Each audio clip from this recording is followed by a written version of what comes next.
Hola a todos, soy Metalurgo de Sofitaka.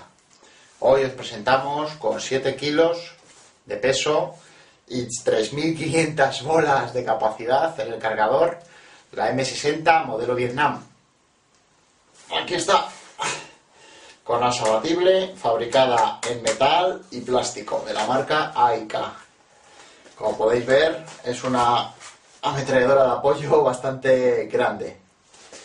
Es increíble el funcionamiento y alcance de esta réplica. Tiene una tapita aquí en la parte posterior que se abre si quiere abrirse. Ahí está, abatible. Si os podéis fijar, en la zona de la gearbox, que es esta zona, que es muy grande, lleva un sistema que es la característica principal de AIK, que se desmonta la parte de la culata apretando este gatillito en una llave Allen point, se saca el muelle y la guía de muelle y se vuelve a meter otra guía por si queremos potenciarla o bajarla de potencia. Y aquí atrás está, aquí lo veis, el hop-up, que es esta ruletita de aquí dentro. Cerramos la tapa.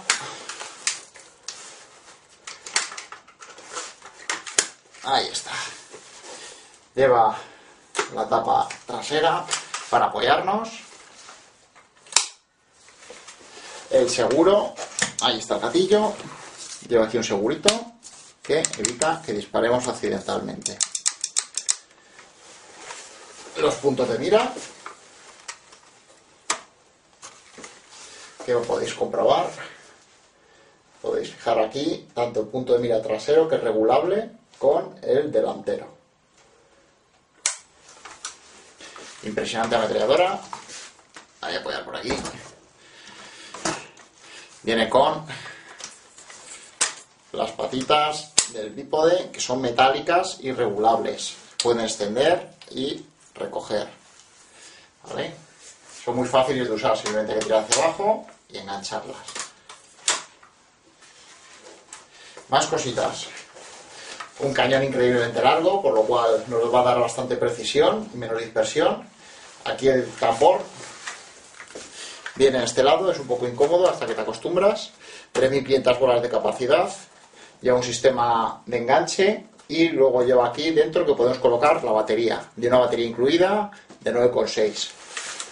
Para los que les gustan desmontarla, la gearbox, quitando la culata y quitando los pasadores de abajo, se saca completamente entera. Lleva una conexión de cable tipo enchufe, que se enchufa y se desenchufa al switch, que es eléctrico. En la parte delantera, en esta zona, viene un conector que viene incluido en la caja, que si lo colocamos en la regulación de salida de gases, podemos regular la cadencia de tiro. Y bueno, esta es la M60 modelo Vietnam de AIK, que ya la podéis encontrar en Sofitaka. Venid corriendo a por ella, que se agota. Ya estáis advertidos. Os esperamos en Sofitaka.